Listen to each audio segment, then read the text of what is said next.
Sementara itu, Saudara ARC Research Center (ARC) Universitas Syahkuala Banda Aceh melalui perusahaan bisnisnya PT Ugrain Aromatics International kembali mengekspor 1 ton minyak nilam yang dibeli dari petani Aceh ke Prancis.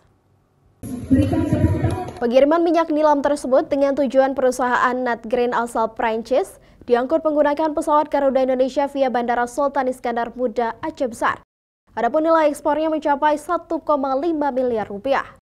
Kegiatan ekspor ini berbeda dengan biasanya yang dilakukan melalui Pelabuhan Belawan, Sumatera Utara. Ini menjadi pengiriman pertama menggunakan pesawat.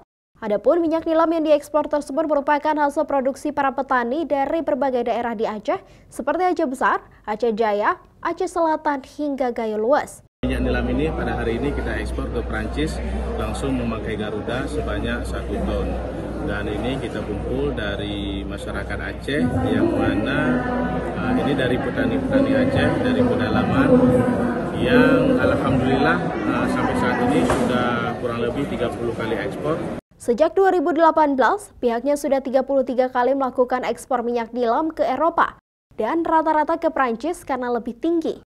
Adapun permintaan minyak nilam Aceh oleh perusahaan asal Prancis itu mencapai 2-5 ton per bulan. Tetapi sejauh ini belum bisa dipenuhi karena masih minimnya produksi nilam di Aceh. Syahril, Kompas TV, Banda Aceh.